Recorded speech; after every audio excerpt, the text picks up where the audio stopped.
What is a standing order? A standing order is when you as a bank account holder instruct your bank to pay an exact or set amount to another bank account at regular set times.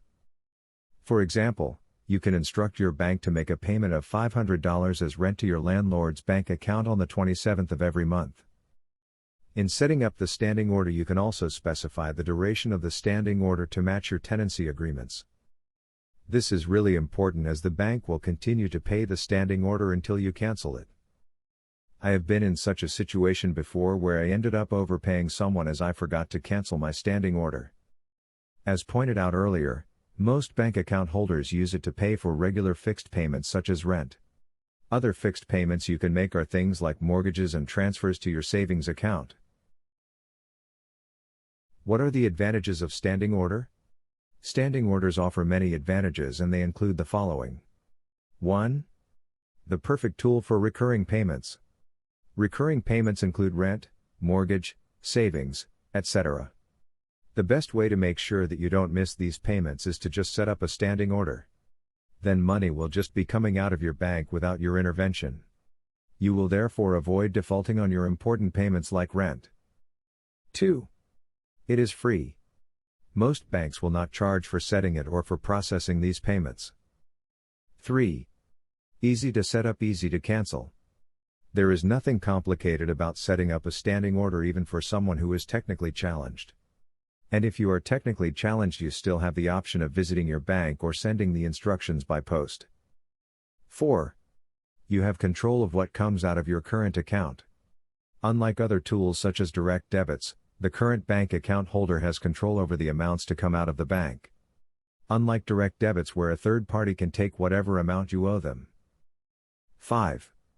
Good for the payees as they get their payments on time. Second only to a direct debit, a standing order is a good thing for most businesses as they know they will get their payment on time. What are the disadvantages of a standing order? Here are some of the disadvantages of a standing order. 1. You may forget to cancel a standing order and end making a payment you don't need to. This is a headache that has happened to me as an individual and as an accountant.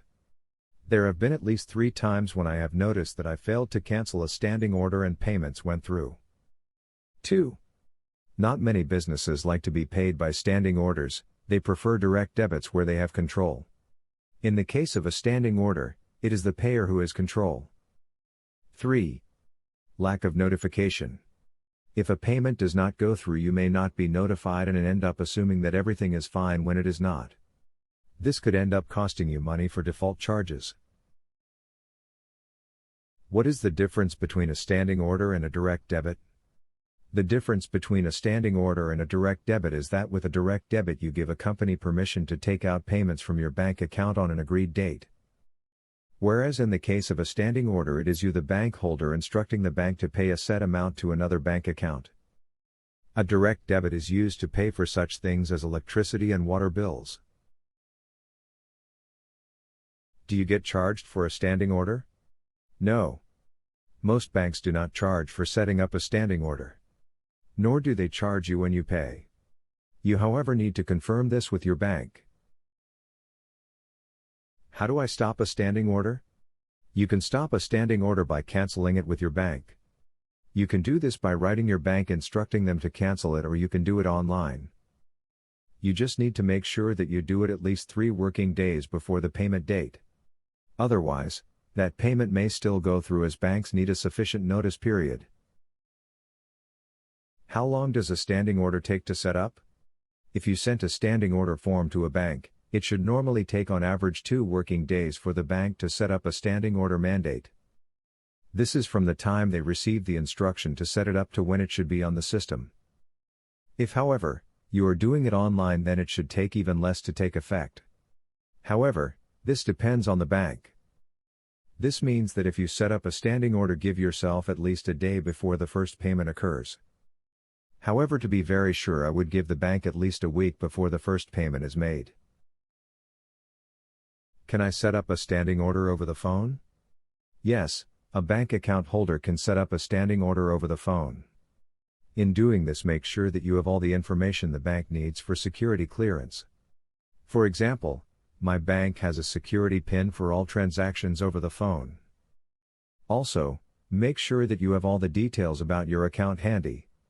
I remember calling my bank and discovering that I did not have my bank account number with me. So have all this before making the phone call. You can also set up your standing order online for most banks that have an online banking option. In some cases, you can even use your bank phone app to create a standing order. Not long ago, some banks only allowed it on their websites. Another way to set up a standing order is simply to visit a branch of your bank. What happens if a standing order fails? If a standing order fails because there was not enough money in your account, the bank will charge you a penalty fee. You therefore need to make sure that money is available in your account on the dates specified in your standing orders. Another way to avoid this is to ask your bank to give you an overdraft limit. In that way, the bank will be able to pay any amount within that specified overdraft limit.